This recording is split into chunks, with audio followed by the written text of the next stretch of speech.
Welcome to the Live Up podcast, where we watch the movies from our youth to see if they live up. Quick note on how this will go. We will review, discuss, and score the movie in question to see if it lives up to us as adults and whether it lives up to kids today.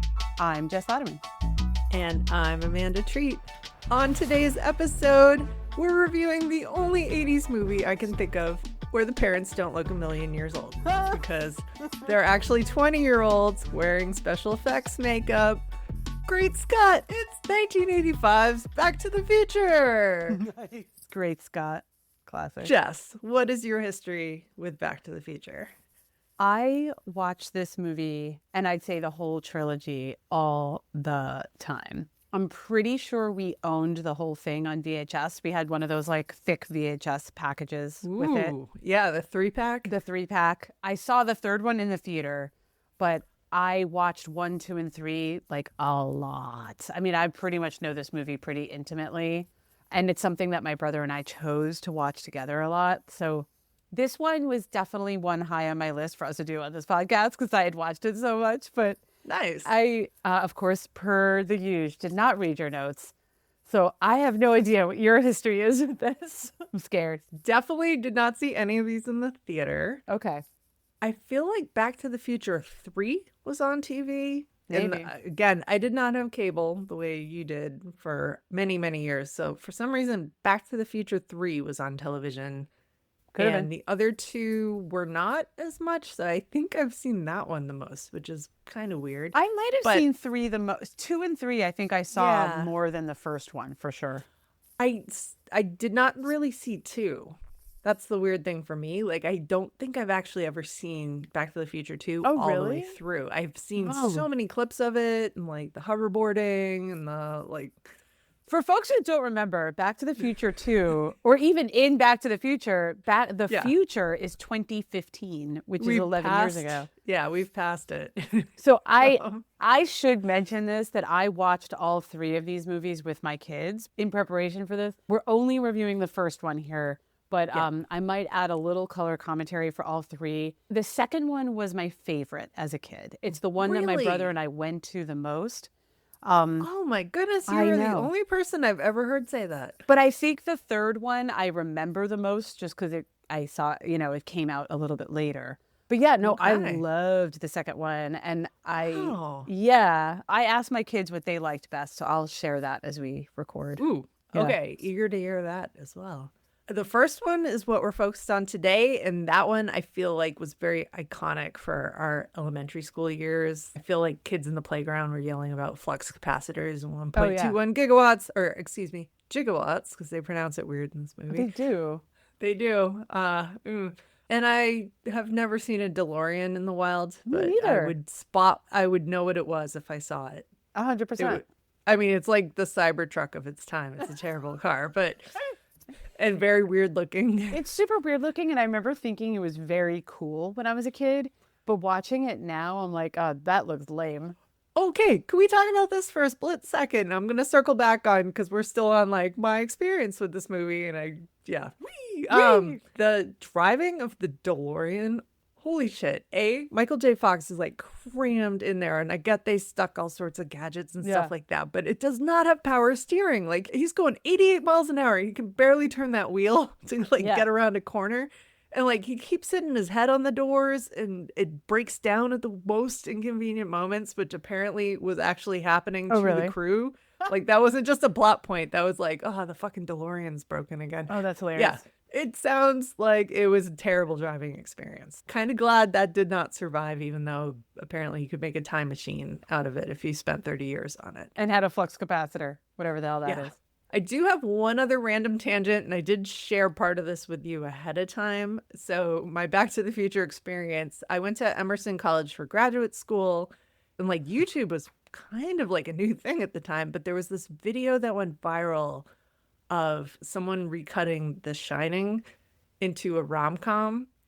And they were playing like a Peter Gabriel song in the background. That's amazing. And it was all the scenes where they're happy. Like, it looks like it's about this man, Jack Nicholson's character, turning his life around and falling in love with this young boy who in the movie is his actual son that he tries to kill. But like when you Details. watch this trailer and they just end it with shining, so optimistic and positive. And I remember being in the editing lab and they were playing this with one of the professors watching, and the professor was like dying laughing. Everyone in the whole editing lab was dying laughing. And so the professor was like, hey, this is going to be like a homework assignment for our class. Practice your editing skills by recutting a movie into a completely different That's genre. amazing. I Yeah. love that.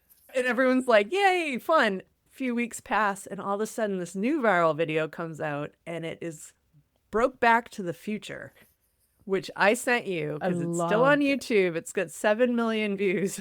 And they took the music from Brokeback Mountain. They cut all the scenes where Marty and Doc are like slyly looking at each other like, we can't tell the other people in the scene what's going on. Yeah, we can't tell them we're from the future. And it really seems like they're having like a love affair secretly with each other, and with the music played over the background. And then when you get to the third movie, they're actually riding horses, so it like becomes very Brokeback Mountain. That video, I loved it. Yeah, just plays it so well. So anyway, Broke Back to the Future, that still lives up.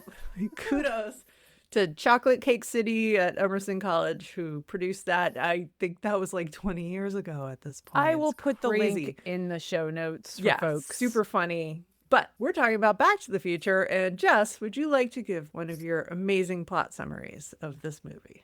I would. Yes. So here's what it's about. A kid goes back in time to give us a lesson in the different types of toxic masculinity. For some reason, the whole space-time continuum seems to ride on these distinctions. And, you know, if you don't really remember the plot as we walk through it, you'd be like, oh, yeah, look at all the different forms of toxic masculinity. And it all comes down to that. However, I do think it would be helpful to just remind folks who haven't seen this in a while what the actual plot is, because even though I saw it a ton, it was fuzzy for me. So, okay. Doc Brown, played by Christopher Lloyd, invents a time machine. For some reason, he's friends with a high school kid, Marty McFly. Marty basically goes back to 1955 by accident. There was a whole terrorist scene. Doc Brown dies, blah. It sounds like a lot, but like we're just going to gloss right past that. The dog lives. My kids were very concerned about Einstein, the dog. The dog was okay. The dog is fine. So, okay, he accidentally goes back to 1955 and accidentally disrupts his parents' meeting. So he spends half the movie trying to get his parents to fall back in love while he and the younger Doc Brown from 1955 repair the time machine to get Marty back to 1985. I had like forgotten the conceit of like why he went back to 1955 to begin with, but it is kind of an accident. So there is this weird thread of toxic masculinity that has to do with his parents and Biff and all this stuff, and we'll get into that. And that is why I wanted to rewatch this 30 years later, is because love it. That thing. I'm going to segue right into nerdy notes, but also what you were just saying about the timeline and how it works. Got to start in the nerdiest place possible because I did several deep dives on this movie.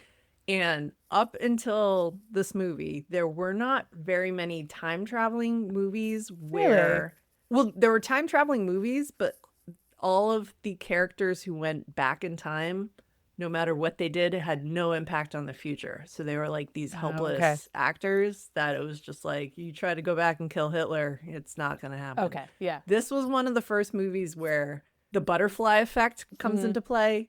So any little action that Marty McFly is taking that alters the timeline changes the entire future. This isn't like Loki where there's variants and there's alternative timelines and you're jumping around. This is very much you can go back and change the past. And that hadn't really been done before this movie, to my understanding. So kind of novel in that way. The origin of this movie, so we've got Robert Zemeckis is directing this, and he co-wrote it with Bob Gale, who like wrote a bunch of screenplays for the movies that he directed over the years. They're famous writing partners. But the inspiration here is that Bob Gale saw a high school photo of his own father and wondered, would we have been friends? Oh, interesting. And just letting that percolate.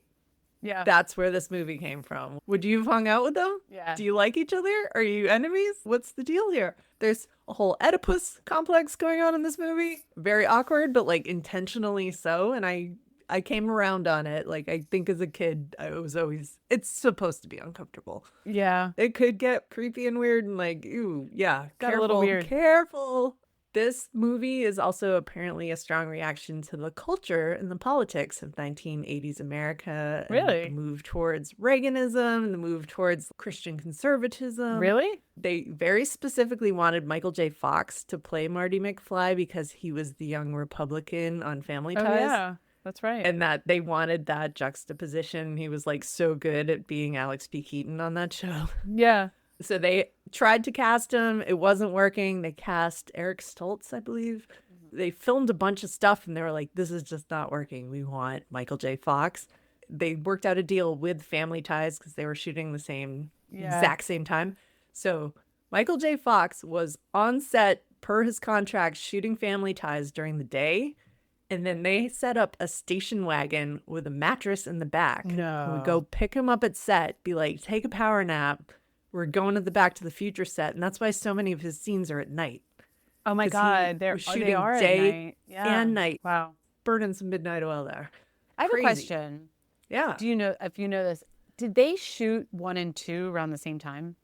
No, they Okay. just did one and they did not think there would be a sequel at all. Because they ended the first movie with a very clear to be continued. Except they added that just for the VHS cassettes and the DVDs. In the Oh. theater, that wasn't there. We ended this movie by like flying into the future and like, what's going to happen? Nobody knows. But it was so popular. They were like, we're absolutely doing sequels. Yeah, yeah. So this sort of cultural and political commentary that the producers were setting up, it extends to the set design. You and I called this out during our recent Gremlins episode. It is the same exact town. That's It is right. a I recognized it. It's a studio lot in California. So they have this town square and it starts in the 1980s and it's set a certain way. So like there's graffiti in the middle of the town is like this parking lot and it's a little bit run down. There's a porno theater right in the middle of it, which I noticed. I noticed that too. Yeah, it was just like, ew, what is this Orgy Americans?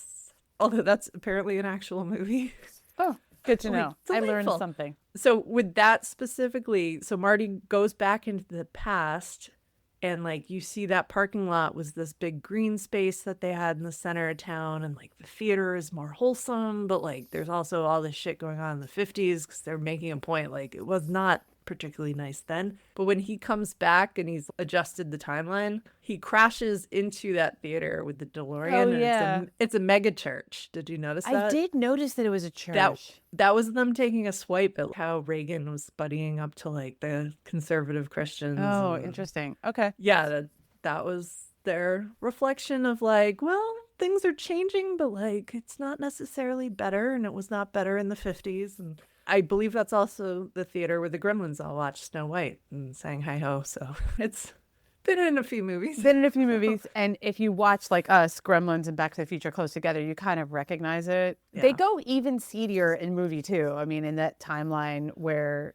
it gets altered future again. Yeah. And Biff is like a Trump character. It's an He's absolute. Trumpy in this one. In the first one we're reviewing here, he is very It Trumpy. is. He's very Trumpy, but he's very Trumpy in the second one. It is very Yeah. clear that they modeled him after Donald Trump. They absolutely did. In the 80s, and it makes sense. In the second one, he owns a casino. Whatever. We don't have to get into that, but it was definitely We should clear. keep a running cast of characters who are either based on Trump or Trump has turned into them. Because I always think of Francis from Pee-wee's Big Adventure, like that man-child who's such a spoiled brat. No, Trump is Biff, and Biff is Trump. They are one. Yeah, no, I mean the hair, hair. He's just he looks and acts. uh. All right, wait. Going back to the time travel, so there's all sorts of Easter eggs from like the first bit when they're in the 1980s. They go back in time and then they come back to the 1980s. So when Marty goes back in the DeLorean, knocks over a pine tree, he left from the Two Pines Mall, the shopping mall. Oh, that's right. Yeah. And when he comes back into current 1985, it's the Lone Pine Mall because there was only one tree because he took it out with the DeLorean. Oh, I so didn't it's like notice that. very butterfly effect. Yeah, there's all kinds of Easter eggs tucked in like that. And I'll just note that they do those little Easter eggs in movie 2 and movie 3. It's nothing in dialogue, but it's these little things that make it kind of fun to notice. Yeah. Just high level. This movie, Back to the Future, they finished shooting it and they started putting out for test audiences almost immediately with what they had. It was so popular just on the scrappy, unedited version that the studio released it 9 weeks later. And, like, they Oh, barely wow. had time to edit this movie, which is That's why you did impressive. not get the shot of the DeLorean flying off at the end. Like, there wasn't a to be continued. It was just like, Right. just go, release, release. This thing stayed at the top of the box office for 3 months, Oh, which you wow. do not get Unheard that of. anymore. It was No. #1 for 3 months. And it was the top grossing film of 1985. And the only other thing I want to call out here is it was banned in China when it was initially released Why? because time travel is disrespectful to history. Oh, interesting. Yes. Wow. So China's come around. And actually, we're about to go into characters, but Michael J. Fox has said this, well, for all of us, we know this is his most iconic role. Absolutely. But that people yell McFly at him constantly still. We are way beyond 30 years into the We future, are but well beyond it. he has 40 years. said he was traveling remotely in some section of Bhutan that was like a rainforest at the base of the Himalayas and like middle of nowhere, and there was a group of monks who were silent, and one of them just went McFly. Shut up. That is Yeah. amazing. So his entire life has been Marty McFly, but oh my God, what a character. So let's use that to segue. Honestly, here we go. So we always like to talk character by character instead of chronologically through plot. Yes. Unless we're doing like a weird movie that calls for that. But yeah, let's talk about Marty McFly, played by Michael J. Fox. Yeah. McFly. McFly. I mean, this is his most iconic role. And I'd say generally, I do think the movie itself is iconic for people our age and maybe even a little bit older. It would be very difficult to find someone around our age who hasn't seen this movie. Yeah, because it was considered a family film, although there's definitely some racy incidents that we're about to get into. Yeah, like, but oh, absolutely. it was huge. Generally speaking, I think, so the Marty McFly character, he goes back in time. I wouldn't describe him as like a quintessential cool kid of the 80s. That's not really his character. He's not a nerd either. No, you know what though? He is a really cool kid, and I don't understand how he ended up being that cool in the first iteration of 1985 when his family is such a train wreck. Like everyone total around train him wreck. Yeah. are just these degenerates or depressed or just can't deal with their lives anymore, and somehow he is skateboarding his way to school wearing 4 layers of clothing. Oh my God, Big the puffy clothing in vests. this. The clothing in the 80s in this, like so many layers, so many collars, Lots so of many collars. everything. It's amazing. I It's definitely want to amazing. go as Marty McFly for a Halloween coming up. I like all the Make layers. sure it's a cold night because you're gonna have to wear like So many layers. a t-shirt and then like a collared shirt over that and then like a denim jacket over that and then like a vest over that, and that's just like a starting place. And if you're doing it as a like group costume, everyone else needs to have 4 layers going on because his girlfriend does, his teachers do. Doc is wearing 4 layers. How are you putting Doc in 4 layers? It's crazy. I know, it doesn't make some sense, like going through time, because he just sort of is a canvas. He looks like he could kind of fit in 1955 and also kind of fit in 2015 when they get there in movie 2. But I think he's just sort of a canvas in some ways. I don't want to call him vanilla. He's not that smart, but he's friends with a scientist. He's not that athletic, but does all these like fun sequences with the skateboard. At least he's not on the damn basketball team in this movie. Oh my God, thank God. I know, for listeners, go back and listen to Teen Wolf where Amanda goes fucking nuts. Let about Marty basketball. McFly just drown out anything that happened in Teen Wolf. Like, So one important note for him, there's 2 key characteristics. One, he's really into music and plays the guitar. He's not a bad boy, but he gets in trouble sometimes at school. And the other thing is that his toxic trait is that he goes nuts when anyone calls him a chicken. And that causes consistent problems in movie 1 where he just kind of loses his mind. I think it doesn't come up, like it's there in movie 1, but I think it probably escalates more in the sequel and then the third movie. It does. That didn't jump out at me so much that he was a hothead about being called a chicken. I think it jumped out at me because I've seen the second and third movie so Yeah. much, and it's such a key part of the plot of those movies. And what I like about it is the continuity through the movie, and obviously he grows as a person. But those are the two important things to know about Marty McFly. Yeah. I need to ask you, I don't have any memory of this, but the way Marty McFly holds onto car and truck bumpers to I know. skateboard, do you remember anyone doing that? No. I don't think that was a thing. No. But also, my town was not condensed enough to be able to do that. So I don't remember anyone ever doing that when I was Yeah. younger or a teenager, but I thought it was very cool when I was a kid watching this movie. we all wanted to skateboard after like our first viewing. of Yeah. this.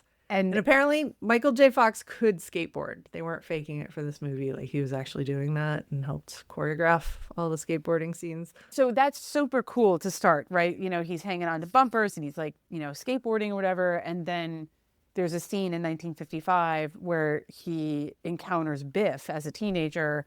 And there's the whole, I'm going to call it a chase scene It is a chase scene. with Yeah, skateboards. And with it's the really skateboard. well done, really well choreographed. And it ends with Biff getting dunked in his car with manure. Yeah, it's like they crash into a farm truck full of... Right. And I'll say that is one of the Shit. continuity pieces, that there's a very similar scene on a hoverboard in movie 2, which is just as cool.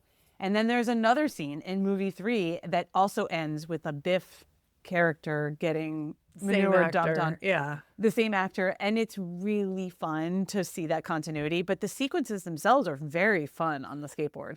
Actually, for this movie, they had already filmed Indiana Jones, Raiders of the Lost Ark, and Steven Spielberg was a producer on this movie. Oh, so he's like, I know chase And scenes. when they did that chase scene with the skateboard, and there's that shot where Michael J. Fox or Marty McFly is holding onto the front bumper Yeah. of the car and in the 1950s, he sends the skateboard under Under. and he jumps over That's the right. car. That's based on Indiana Jones, only Indiana Jones went under the truck. That's and right, popped up the he back. does. And yeah, Marty McFly goes over the top, but the skateboard goes under the truck. That is 100% based on the choreography of Indiana Jones, Raiders of the Lost Ark.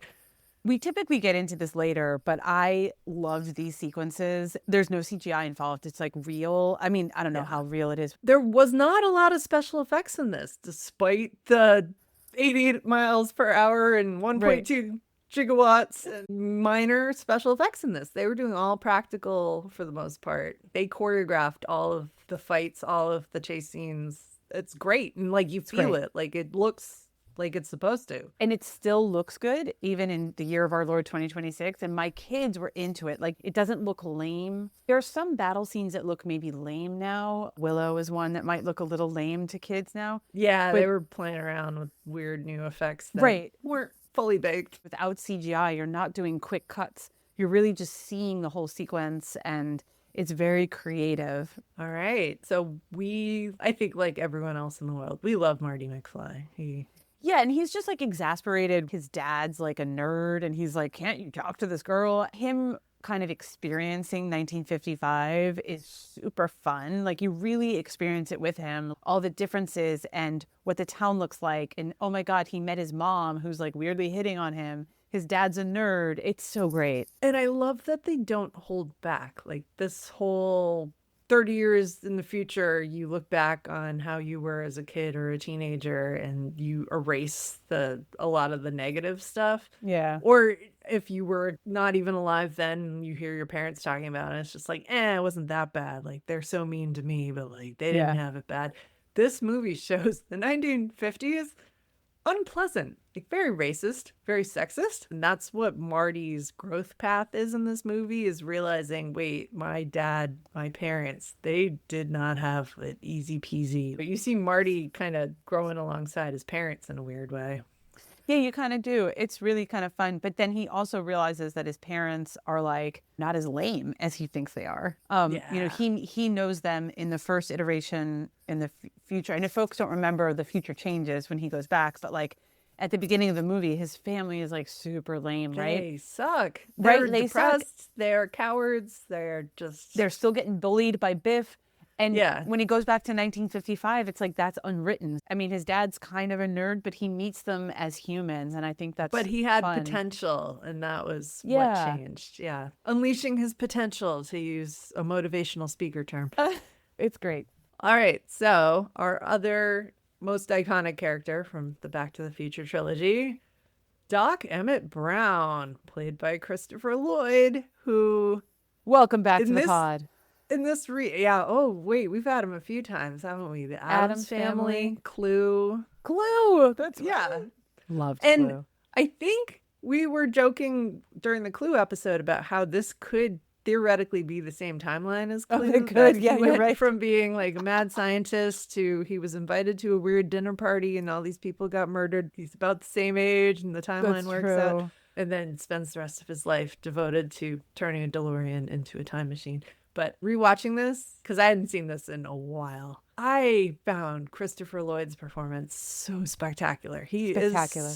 It is a character that shouldn't make sense. Why is this adult mad scientist hanging out with a teenager? Right. It could be That's creepy. a weird idea, but he is just so quirky and so enthusiastic. The 1955 version of him seeing the DeLorean time machine just lights up. Like, I started writing notes. I was like, why didn't Christopher Lloyd win an Oscar for this? Oh, Like, my God. he is just such a unique character, and it's so fun to watch him. The best part of these movies is Christopher Lloyd. Yeah. Like, there's not even a question. He's so great. It could be creepy. Like, you could imagine a Johnny Depp playing this creepy. You don't normally expect a random middle-aged man who is like a loner and a mad scientist to be spending that much time, or maybe like I think they refer to him as Marty's best friend at one point. Yeah. Like, on paper doesn't work. He is so happy about what's possible and what's out there, and like he's electrocuting himself trying to pull these like cords together off the clock tower, and so he's just so great. happy about it. So happy. And he's inventing time travel for the academic parts of it. He's not doing it for gain. And that's a theme in the other two movies too. He has childlike wonder at things that is unhinged and funny. One of the lines that I guess it was slang in the 80s that the Marty McFly character says, "Oh, that's really heavy," meaning, wow, that's really fucked up. That's essentially what it means. Marty keeps saying this in 1955. Doc Brown is like, there's that word again. Why are things so heavy in the future? Is there a problem with the Earth's gravitational pull?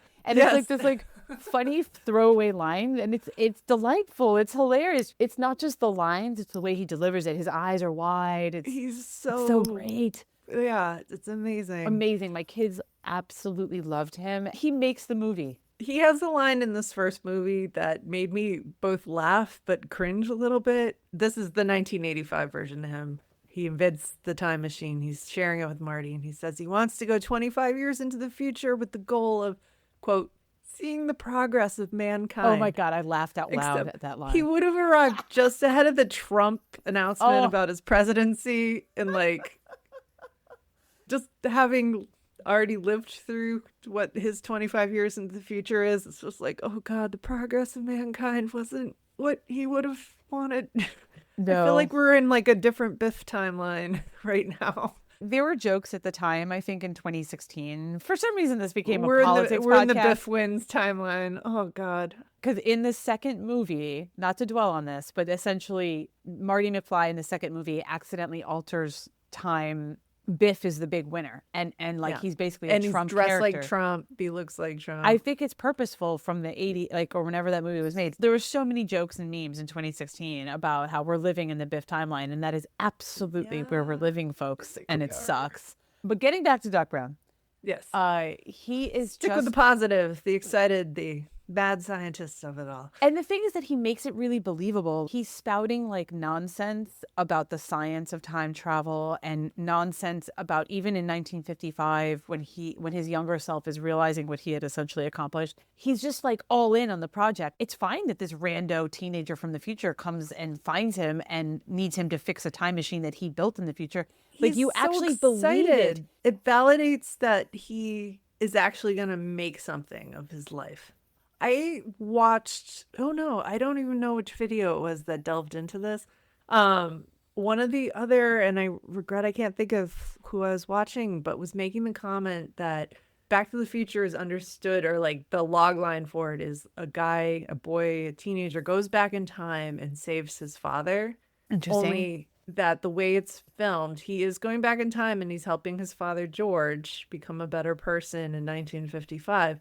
But he is changing Doc's life and Yeah. giving Doc purpose. And Doc is more of the father figure to Absolutely. him than Yeah. George is. So he's actually saving Doc. He's not 100% saving George.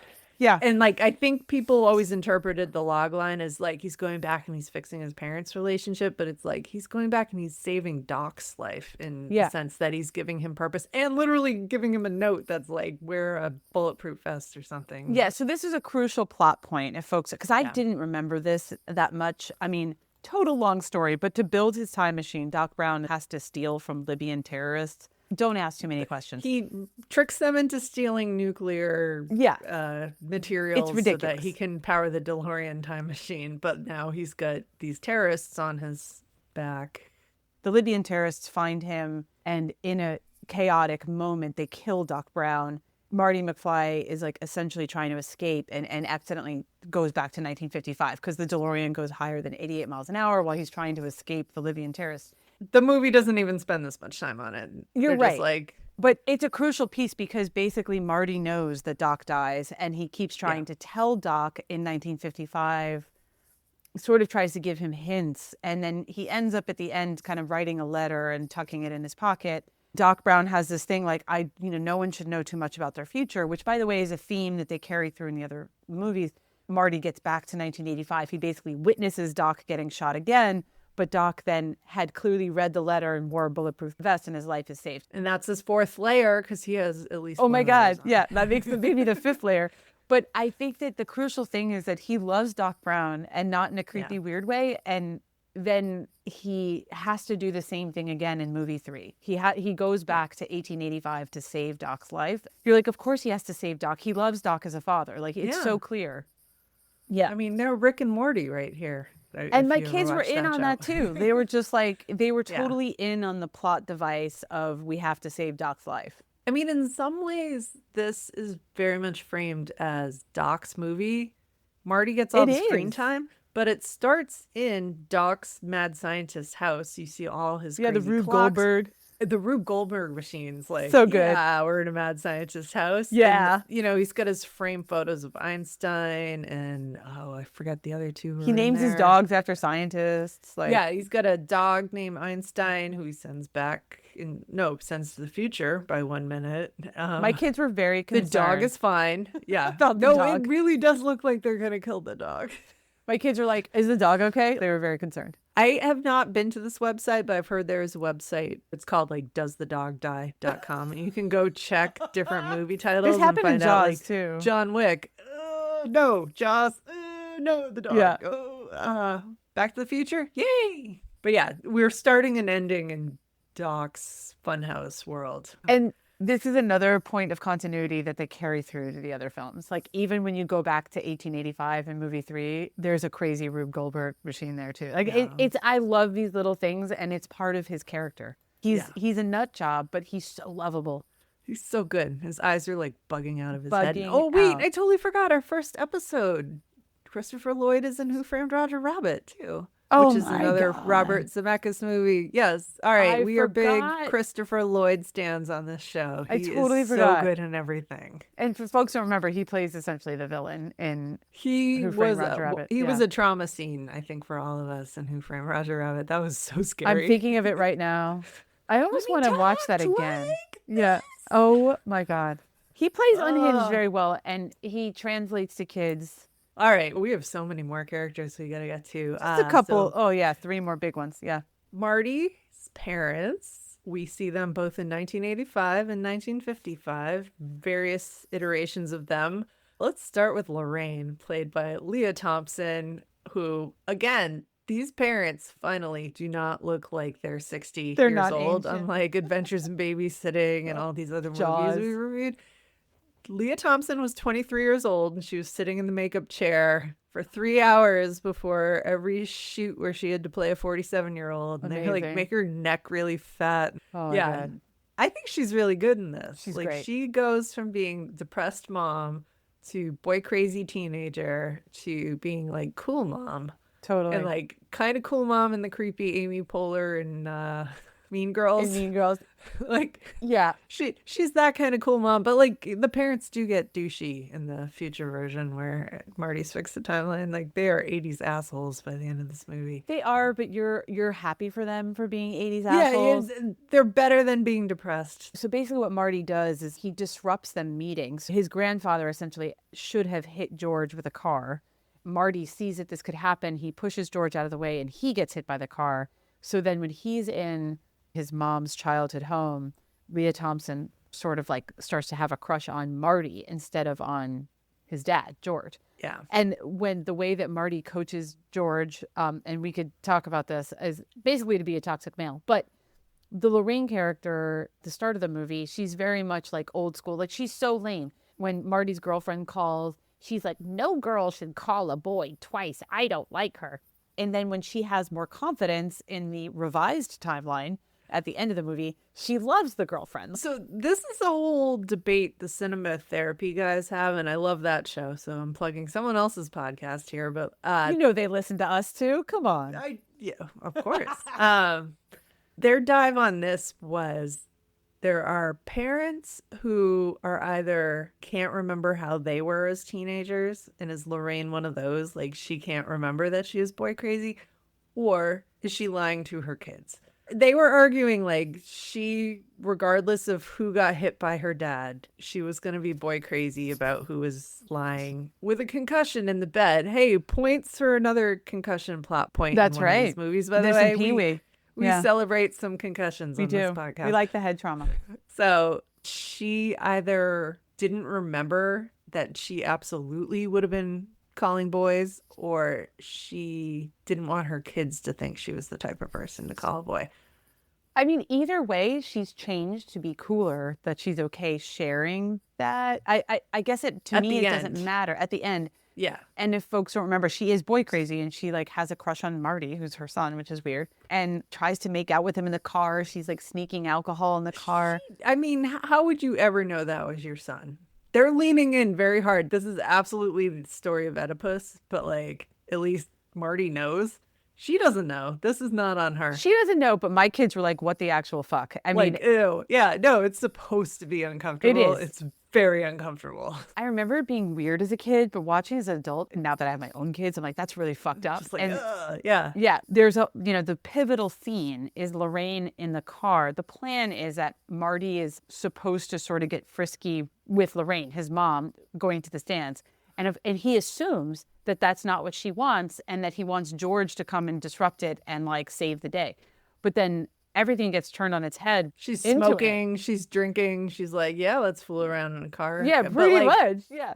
The fact that Marty did not even have that in his head as like he didn't think it was possibility. possible. It's very wholesome on his part, but what a like cringy, unexpected turn for this movie to take. My kids literally hid under blankets for this scene because they thought it was so cringy. They could not take it. They're like, doesn't she know that he's her son? They do give Lorraine, Leah Thompson's character, the redemption in 1955 because she kisses Marty and then goes, something's wrong here. Like, it feels like I'm kissing my brother. Like, they do give her an out. They give her an out. To be like, something's not right here. They set this up so the audience is going to be uncomfortable. We're supposed to be uncomfortable. Yeah. But there is like, so getting back to the toxic masculinity part, there is this whole thing because Marty is cool. He stands up to teenage Biff at some point in the skateboard scene. Lorraine witnesses that skateboard scene and is like, she is totally thirsty for him and gives some speech about how it's right for a man to stand up for his woman kind of speech. Because then Marty has to get George, his dad, who's a nerd, to become that so Lorraine will like him. I didn't love that part. You got to be a little bit more alpha male. But. Yeah. We'll get into George in just a second. What I would highlight for Lorraine, Doc labels her at one point as having the Florence Nightingale effect, where she's seen Marty injured. Yeah. And that is appealing to her. Like, I'm going to nurse him back to health, the Florence Nightingale reference. I think that is actually real, but I appreciate Doc putting a name on that from her point of view. she thinks she's helping you. Her brain is wired a certain way, and just avoid it to let it die down. Yeah. Because I do think that happens in real life. Like, I know people, we have a running joke in my family, like, so-and-so loves their broken birds. They just need someone who can be fixed. But then George is not a broken bird. I mean, he then turns from a nerd into someone in that car scene. Biff shows up, kind of beats up Marty in some ways, and then starts essentially assaulting Lorraine. And then George shows up thinking he's going to fake punch Marty, but it's Biff. And then he ends up punching Biff Really and beating him up. him. And it is a cool scene. But George is then not a broken bird. He's then an alpha male. No, I think the broken, or we're using this phrase in the movie, it's the Florence Nightingale effect. But the idea that Lorraine is finding it appealing to help heal a person, and that in the original 1985 timeline, she had healed George in theory, and that's why they were staying together, but that she felt depressed by her life choices because he hadn't lived up to her expectations or whatever she had in her head. When she's talking about how, like, things didn't turn out as she expected, it cuts over to George watching the old television show and laughing and ignoring her. Yeah. But on the TV show, the TV shelf next to it, they have the board game Life just sitting there, looking really sad. And it's just like, oh, Lorraine, this is not what you wanted out of life. But yeah, let's talk about George, who is played by Crispin Glover. This is the least creepy role I can think of him being in. Like, he picks I don't remember weird... what he's in outside of this. Probably the other biggest thing I can think of him, he's in the Charlie's Angels movie in a role called like Skinny Guy, but he's just like lurking in the background. I think he's helping the bad guys, but not actually doing anything terrible. He just looks creepy. Like, he's a creepy looking dude, and he leans into it. He's in a lot of horror movies. He's because he's not a creepy looking dude in this. He looks very classic American 1950s to me. So in this movie, he's 20 years old. And also putting on the like aging makeup with Thompson. He's a nerd. And he's a nerd. In all the timelines, he's a nerd. They give him weird habits. Like, you see him drinking a lot of chocolate milk. And like that one scene in the 1950s where he's like motivating himself. He's like, give me a milk, chocolate. And like, that's as exciting as he gets, I think. He's a nerd, but he's also, there's some parallels to Marty. Like, Marty's horrified at what a nerd he is in some ways. Yeah. He's so timid. Very timid. He aspires to be a writer, right? Like, he's into science fiction and that's his thing, and he wants to be a writer. And there's a parallel there with Marty. He's a writer who's afraid to share his writing, and Marty, as a teenager, is a musician, afraid to share his music. I mean, this is very like obvious stuff. It's not too deep, to be honest. And this is the premise for the whole film. If you went back in time the whole and trilogy. met your dad, would you be friends? And he realizes his dad's a nerd, and he's trying to like pump his dad up to ask Lorraine to the dance and da-da-da-da. He essentially coaches George into this fake scene where he's going to punch Marty for assaulting his own mom, which is really fucked up. That plot is horrible. It's like, horrible. Marty, that's the dumbest idea. It's the dumbest idea. And it's what I was saying at the beginning. It's like there's all these versions of toxic male. It's like Marty thinking this will work. It's Biff being an assaulter and Lorraine kind of falling for the guy who punches at her assaulter. It's like all so fucking weird. Marty sets up, maybe she'll be a damsel in distress, and that's how you two get together. I know, it's exactly so what happens, even though it's different than he planned it. But it is right. It is. It's different than he planned it. That being said, kids don't think that deeply. It's very simple plot on some level. And when I say kids, it's more Isaac. I think Lily recognizes the subtlety of like, hey, this is an assault. But I think that it's simple for kids, and so you really are rooting for George. You're essentially rooting for George not to be a nerd, which sort of feels a little icky, but that's what you're doing.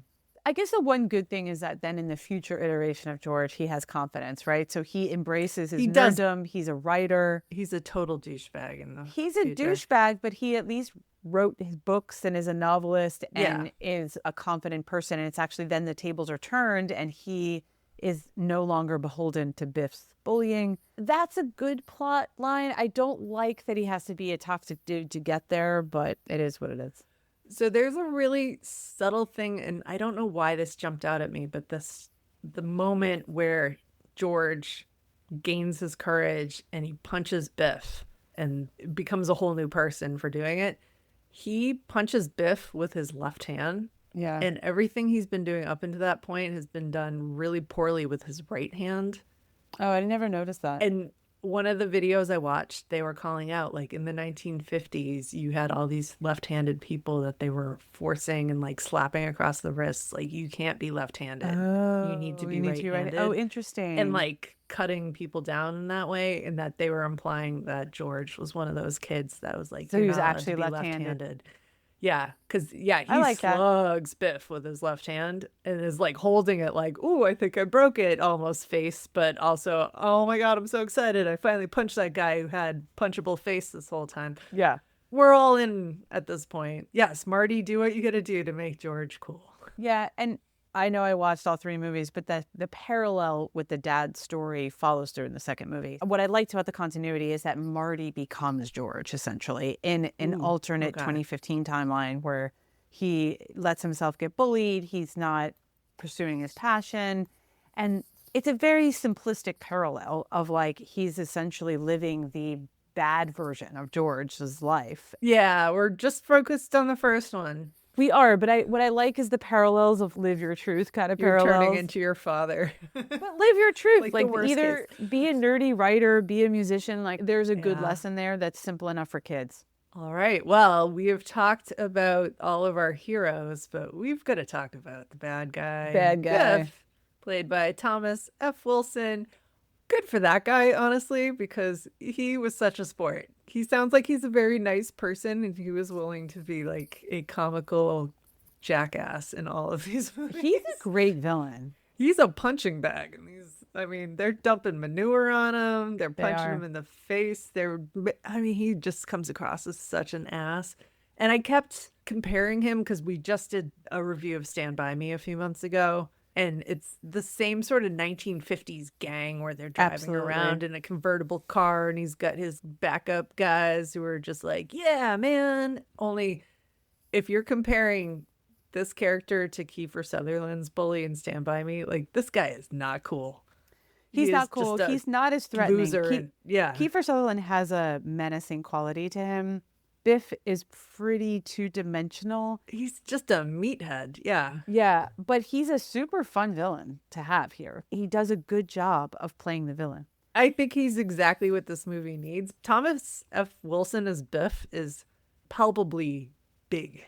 Yeah. And threatening in that way, even though intellectually he's not threatening at all. But it's like when he has Lorraine trapped in a car, she's very much in trouble here. Yeah, because you he is recognize that physically that's huge. not good. Yeah. So I think he's an excellent villain in these movies, and kudos to him for just enthusiastically sticking with it, even though everybody hates Biff. Everyone hates Biff, but it carries through in movie 2 and 3. He plays an older self. Even in this movie, he plays his older self like kind of twice, two different versions of himself. One where he's more subservient to George and in like essentially the good version of 1985. In the other movies, he plays his own grandson and then he plays his own ancestor. Same character, still a fun villain. I really enjoyed it. Like sometimes the villain is stupid and he's stupid in a funny way. Like one thing is he keeps saying, make like a tree and get out of here instead of make like a tree and leave.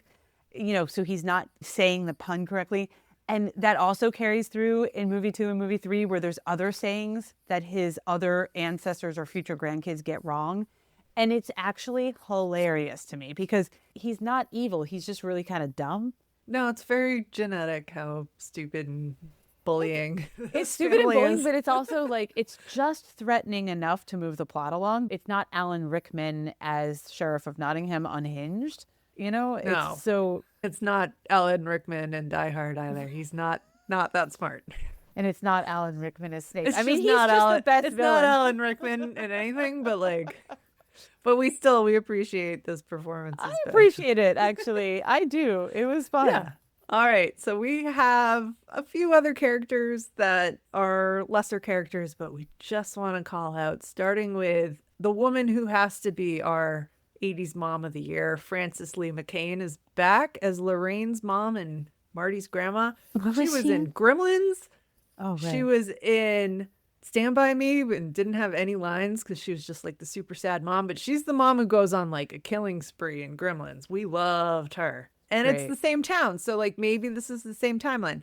Maybe she left Marty's grandfather, started a new family. They had this epic battle against all these weird gremlins running around She the murders a town. bunch of them. Oh my God, she murders a She bunch was of the them. best part of that Yeah, movie. so she's not doing a lot here, but she does show up in 1955, and it very clearly is like, oh, hey, she's back. Yay. Yeah. We also have Jennifer Parker, who is Marty's girlfriend, played by Claudia Wells. She shows up at the beginning, she shows up at the end.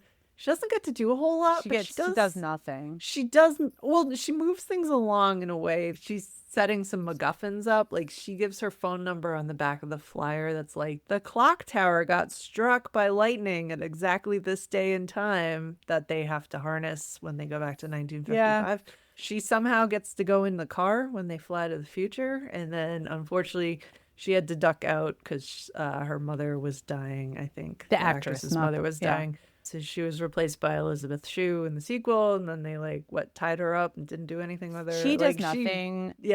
There's a couple of funny scenes that she has, but it's a nothing character. I mean, this is essentially a buddy movie. It doesn't pass the Bechdel test in that way. Does not pass the Bechdel test, but he didn't even need a girlfriend. Probably not. No. My favorite cameo in this movie at the talent show where it's talent show auditions. He's playing the guitar. Wants to be picked and be a future rock star, and the judge who stands up with the bullhorn and yells just too darn loud, that's actually Huey Lewis. I did not realize that. That's funny. It doesn't look like him until you notice it's Huey Lewis, and then you can't unsee it. That's so funny. I didn't know. I love that I love that he showed up to yell at the band to be like, no. That's funny. And meanwhile, The Power of Love is like playing like all the the way theme through of this movie. Yeah. All right. Well, let's move to random thoughts. Do you have any for Back to the Future? You know, time travel is complicated in some kids' things. There's the Spider-Verse, there's all this stuff. This is a very simple to understand form of time travel. It's very clean. Very clean. You know, you understand that he changes the future because of the past and da-da-da-da. So from a kid standpoint, it's very easy to follow for younger kids. I think they totally follow it and it's fine. I thought they were going to get confused in movie 2 because the future is actually our past. And they weren't. They understood totally like, no, that's the future for them. And they went along with it. So I think the whole time travel part of it was very easy for kids to understand. If this were made today, you would travel back to 1996, and that makes me want to vomit. 1955 in this movie looks so old-timey, and it makes me wonder, like, I know. Would 1996 look super old-timey? I was talking about this with Elena. I was like, I feel like 1955 was just so different from 1985. And she was like, no, Jess, 1996 was really different. Social media you didn't have. You didn't really have the internet. Phones. Yeah, we didn't have cell phones. Like, it would be totally different. And I'm like, oh my God, you're right. Yeah. No, I wrote the Substack piece last week about where I was 30 years ago, because it was 30 years ago. It was the 100th Boston Marathon. If I reference how, like, I went and didn't tell my parents where I was going, or no, that I wrote their phone number down like a Paddington Bear note on like a piece of tape on my wrist. In case of emergency, call this number. And it was like, they weren't home. They wouldn't have answered. They wouldn't have known. They don't have cell phones. Yeah, it was very technologically different. I think though, okay, because we know Hollywood listens to this podcast. They don't. Of by course. The way. Listeners, they don't. Yeah. Although there's been a lot of new listeners lately, so hello. Hi. You better not be bots.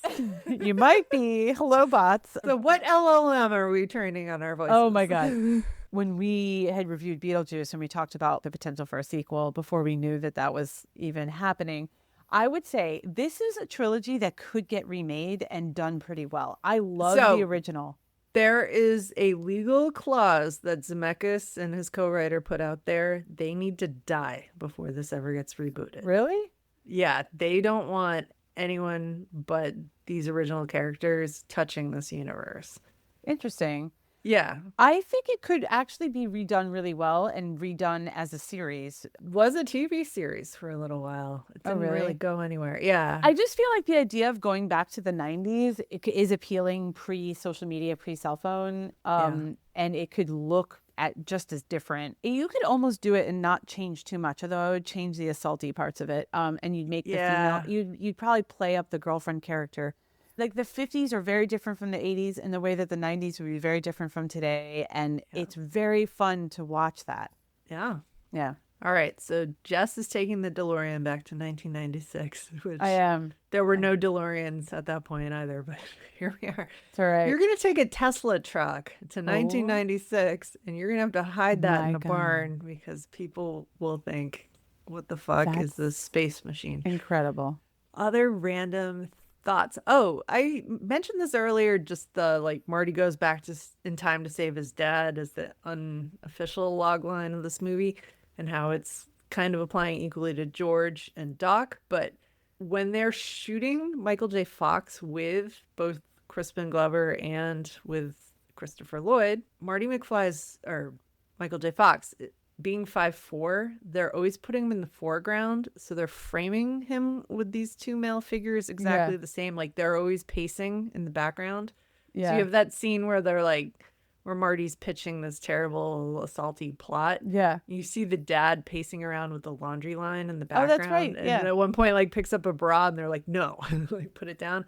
But like Marty's right up close to the camera to make him look taller not as and short. more Yeah. equal. Yeah. But that's something about having him framed the same way with both of those father figures draws that parallel even closer. So I thought that was kind of cool, that the way That they is did cool. that. Another random thought is we've been hinting about the costume designer. So this is Deborah Scott. I think she did Titanic and Avatar, and like Okay. she's like an Oscar-winning costume designer.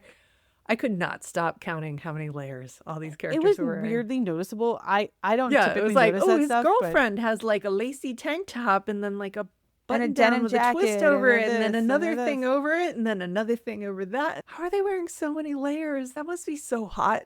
Oh my God, all of them. Like Doc had some sort of undershirt and then like a Hawaiian shirt and then like another shirt and then like the layers nuclear, continue in like, movies 2 and 3. Why are there so many layers? So many layers. Ah. And then they have the running joke about Marty McFly's got his red puffer vest on, and that everyone in the 1955 timeline thinks he's a sailor because it looks like a life preserver. It does look like a life preserver. Yeah. All right. So we've hinted at some of the things we think suck or are cringy, but I think there's a few more we want to just make sure we're acknowledging. I'm going to start with the Libyan terrorist blackface. What do you mean by Like, blackface? They got two white guys playing the Libyan Oh, do they? terrorists. I didn't and, realize that. Like, we're kind of trying to not do that anymore, but I didn't even notice it it. was the 80s. I mean, to me, the two main cringes are, it's a little bit the toxic masculinity thing, being like, you got to be an alpha male. Don't love that. Yeah. The whole space-time continuum, like, fucking depends on it. And just the idea that this whole thing hinges on a pretend and then a real assault on his mom Yeah. is weird. It's icky as a idea. Marty should never have pitched that, but like the whole premise that we have to scare her. We have for to her scare fall in her to love. be a damsel in distress. Yeah. And it's kind of weird. And I didn't think this. Icky. So it is cringy, but I have to say we have definitely talked about worse cringe. It's not cringe to the point where I wouldn't show it to your kids. It didn't make me enjoy it less, but it's definitely not what you would hinge it on if you redid the movie now. It's cringy. It's a bad idea. There's a couple more too that you've heard me just kind of call the McFly family at the end of this movie 1980s douchebags. They are. That's okay. But like that's supposed to be the best version of themselves, and they're so smarmy and kind of. And they're going off to like have conceited court times and like tennis court times, and they are coming across as very like, oh, Wall Street is the peak of human existence here, and actually I heard that's why Crispin Glover didn't want to be in the sequels. He was like, George McFly turned into an asshole, and I don't want to be this character. Again, anything's better than being a beta. I mean, that's essentially Oh, what the okay. Are movie's we in the saying. Manaverse here? But I think that's what it is because there's Yeah. the role reversal, and Biff in the new future, Biff is a little subservient to Yeah. George. Yeah.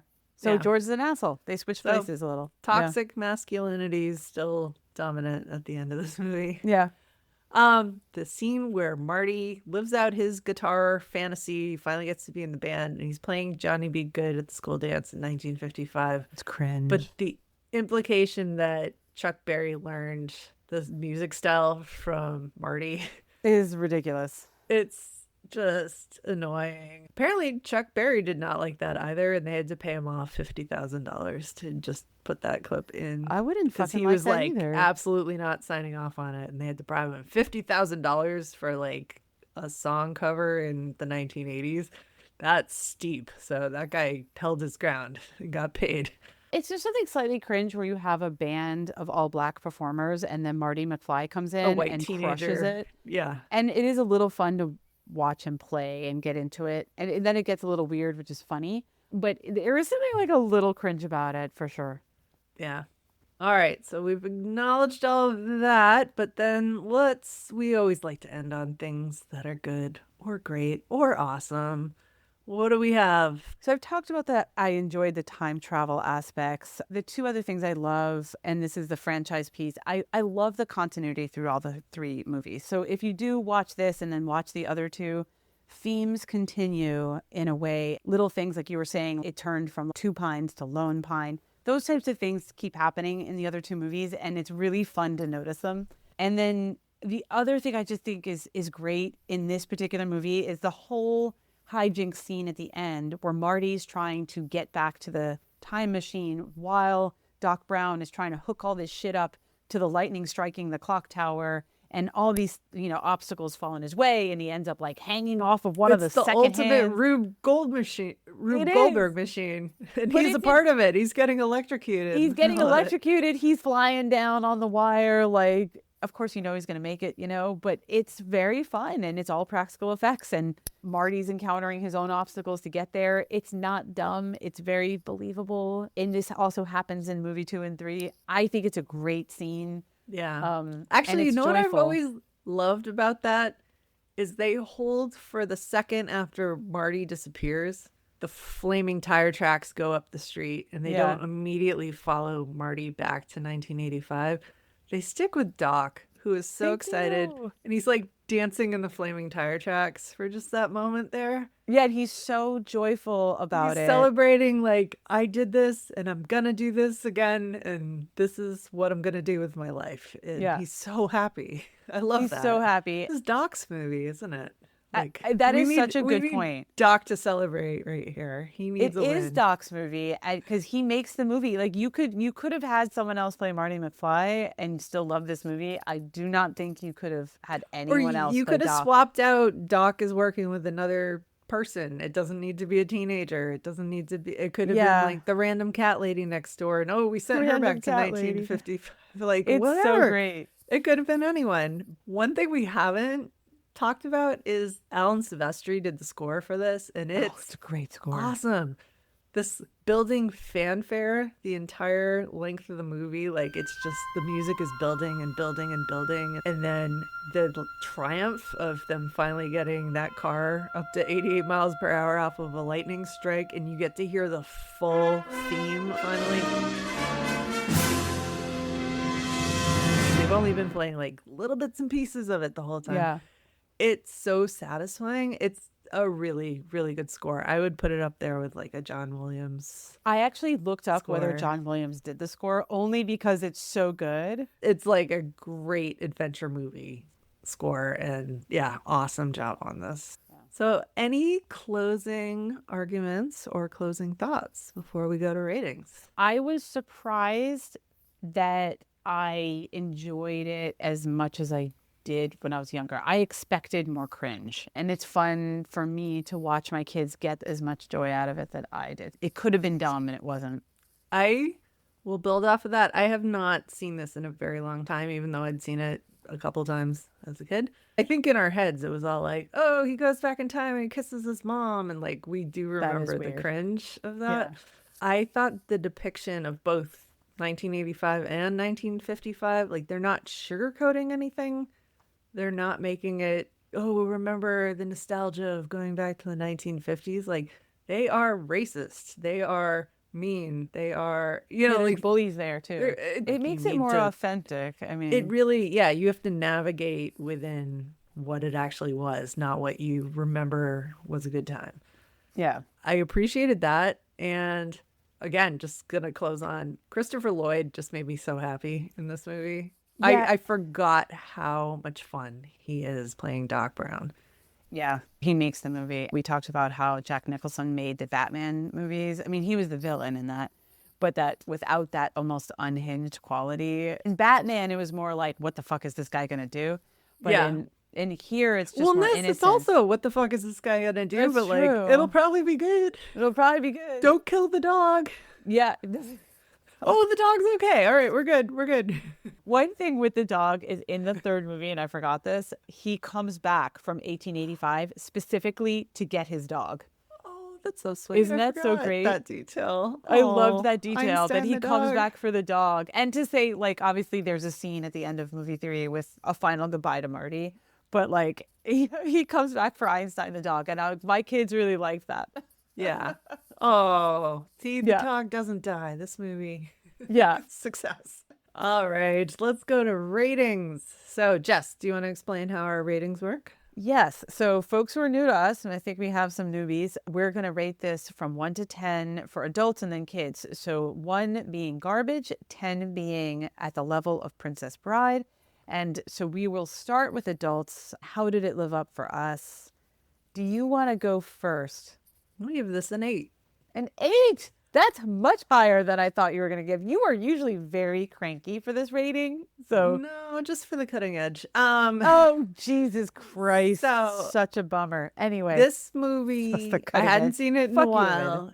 It made me happier than I remembered. Yeah. It hit a nostalgia factor, but exceeded my expectations of rewatching. So it's an 8. An 8. I went 7.5. You know, usually you're the 0.5 person. I agree. I think this was really fun. I do like to save the 8, 9s, and 10s for when you really find something new to like about it, although I have not been consistent with this in our rating history. Nope. I have not been. I think I just peaked. I gave Adventures in Babysitting an 8. But I'm going to say 7.5 because I think this was a great joyride and fun to watch with my kids again. But it's really more one of those where it's like just as I remember it. Well, we are already at 15.5 for anyone who needed a little help with remedial math right there. Which is 15.5 higher than Ladybugs. But anyway. Yes, it is. So now we do same rating for kids. 1 being garbage, or that we just give a 0 for Ladybugs, and 10 Yeah. being Princess Bride. So my kids really enjoyed this. They asked to watch the sequel. They wanted to watch the third one right away after we finished the second one. That's always a good sign. Sometimes they're kind of cranky when I make them watch an old movie, right? But they really enjoyed it. They were along for the fun ride. So I'm going to give this a 7.5 for them. And for the record, they each kind of said that they liked the first one the best. I think because it's really just set it up. I think maybe my son liked the third one also the best. That's the Western, if folks don't remember. So yeah, I'm going to give this a 7.5 for kids. I think it's not, again, at that level of that Home Alone or some of the Disney ones, or even some like Breakfast Club or Stand By Me, where my kids had a really good reaction to it. Kids will like this movie. All right. I was going between a 7 and an 8, and I'm going to copy you and do a 7.5 right here. We haven't agreed in a while. I know. Well, it's just on that part of the rating, but yeah, we're pretty close overall here. I think that the plot, it's so straightforward. We're not going into alternate timelines. There isn't some weird universe. There isn't portals to jump through.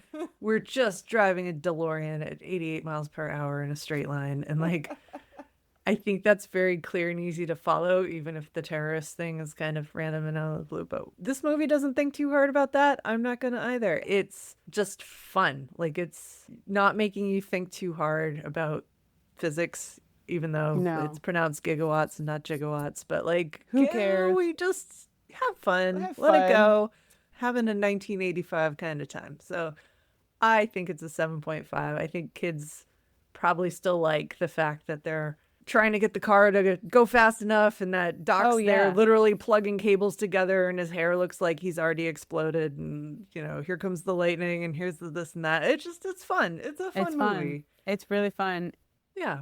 And you get a redemption at the end, sort of. They turn into douchebags, but like it is ultimately a redemption, like that you can learn to be brave and you can change your future with just a split second of courage. And that's a good message. I like that. It is a good message, and that carries through in the other movies too. I mean, ultimately Marty ultimately learns to be okay being called a chicken, that kind of thing. That's in movies 2 and 3, but it carries through the very simple theme of like, you could change yourself. We don't need to get too deep into this because I don't think it's a deep movie. It's not like Stand By Me, which made me cry. We did rate that higher. All right. What is our total? We're at 30.5. Oh, that's so it's an indicator. So we do have one more vote, but we do. It's a yay or nay whether this lives up, and Amanda and I each have to agree. We have disagreed on the last 2, I think. We disagreed on the Cutting Edge and Gremlins. We're aligned on Stand By Me, of course, because that's a great film. That sandwich. Yeah, so we have to agree to make it officially live up for the podcast. I think it's pretty clear here, so I think it lives up. I think it's a joy to watch. I also think it lives up. Yeah, I think it's a joy to watch. I'm glad we revisited this. I am too. It officially lives up. Congratulations, Back to the Future. We'll just assume the whole trilogy lives up. Let us know if you agree or disagree at Live Up Pod on all the socials. If you want to come at us with some toxic masculinity hate mail, go fuck yourself. But anyway, otherwise, we'd love to hear from you. And I hope whatever LLM is learning from our movie reviews is bringing all of these astute points to light in future AI Hello, responses. bots. All right. Well, thanks everyone for listening, and we'll catch us on the next episode.